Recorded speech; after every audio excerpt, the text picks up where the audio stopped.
ಹೌದಾ ಸೂಪರ್.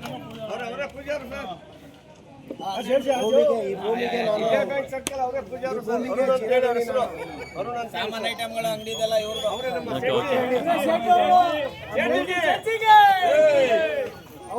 ನೋಡಿ, ಒಂದು ವಿಷಯ ಹೇಳ್ತೀನಿ ಕೇಳಿ. ನಮ್ಮ ಒಂದು ನಿಮಿಷ ಸರ್, ನಮ್ಮ ಸ್ನೇಹಿತರ ಬಳಗದ ಎಲ್ಲ ಕಾರ್ಮಿಕ ವೃಂದವರಿಗೆ ಮತ್ತು ಇಲ್ಲಿಯ ಸೇವಾ ಸಮಿತಿಯ ಎಲ್ಲ ಪದಾಧಿಕಾರಿಗಳಿಗೂ ಧನ್ಯವಾದಗಳು. ನೋಡಿ, ನಮ್ಮ ಕರ್ನಾಟಕ ರಾಜ್ಯ ಪ್ರತಿಯೊಬ್ಬ ಬೇರೆ ಬೇರೆ ರಾಜ್ಯದವ್ರಿಗೂ ಕೂಡ ಆಶ್ರಯ ಕೊಡುತ್ತೇನಕ್ಕೆ ಉದಾಹರಣೆ ಇವರೇ. ಅವರು ಬೇರೆ ರಾಜ್ಯದಿಂದ ಬಂದು ಇವತ್ತು ನಮ್ಮ ಕರ್ನಾಟಕದಲ್ಲಿ, ಅದು ಮೈಸೂರಿನ ಊಟಗಳ್ಳಿ ಗ್ರಾಮದಲ್ಲಿ ಆರಾಮಾಗಿ ಇವತ್ತು ಜೀವನ ಮಾಡ್ತಾರೆ ಅಂತಂದರೆ ದಟ್ ಈಸ್ ಕರ್ನಾಟಕ. ಕರ್ನಾಟಕ ಇವತ್ತು ಎಲ್ಲರನ್ನೂ ಕೂಡ ಕಣ್ಮಣಿಗೆ ಕಾಪಾಡುತ್ತೆ ಅಂತ ಅಂದರೆ ಅದಕ್ಕೆ ನಿಜವೂ ಭಾಳ ಖುಷಿ ಆಗುತ್ತೆ. ಎಸ್,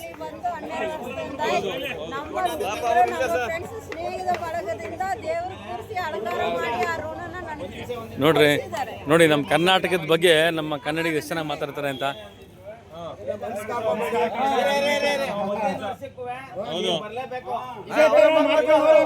ಇದೇ ತರ ನಡಿಬೇಕು. ಇನ್ನು ಯುವ ಶಕ್ತಿ ಮುಂದಿನ ವರ್ಷಕ್ಕೂ ಹಿಂಗೆ ಕಂಟಿನ್ಯೂ ಆಗಬೇಕು. ಅವರು ಅನ್ನಭಾಗ್ಯದ ಬಗ್ಗೆ ಮತ್ತೆ ಭಾಗ್ಯಲಕ್ಷ್ಮಿ ಡೀಲರ್ಸ್ ಆಗಿದ್ದಾರೆ. ಅಕ್ಕಿ ಹಿಟ್ಟು, ಗೋಧಿ ಹಿಟ್ಟು, ರವೆ, ಗೋಧಿ, ಸಕ್ಕರೆ ಎಲ್ಲವನ್ನ ಸಕಾಲಕ್ಕೆ ಎಲ್ಲರ ಮನೆಗೂ ತಲುಪಿಸ್ತಾ ಇದ್ದಾರೆ. ಸಾಗಟ್ಟು ವ್ಯಾಪಾರಿಯಾಗಿ ಉತ್ಪನ್ನ ರೀತಿಯಲ್ಲಿ ಎಲ್ಲವನ್ನ ಮಾರಾಟ. ಯಾವ ಭಾಗದಲ್ಲಿ ಸರ್?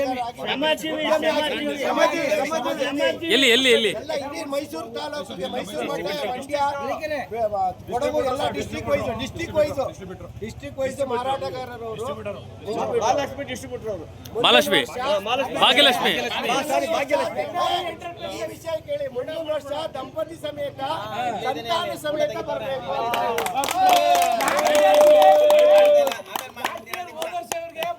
ದಂಪತಿ ಸಮೇತ ಬರಬೇಕು ಅಂತ ಈ ವರ್ಷ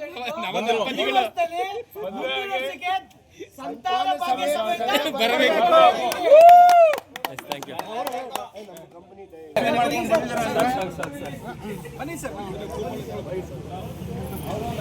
ಕಾರ್ಖಾನೆಗೆ ತುಂಬಾ ಸೇವೆ ಮಾಡ್ತಾರೆ.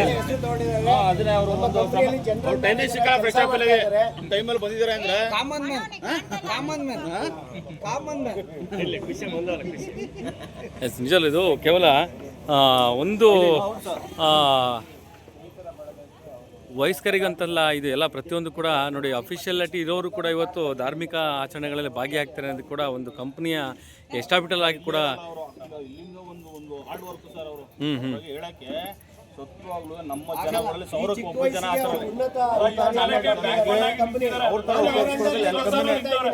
ನೋಡ್ರಿ,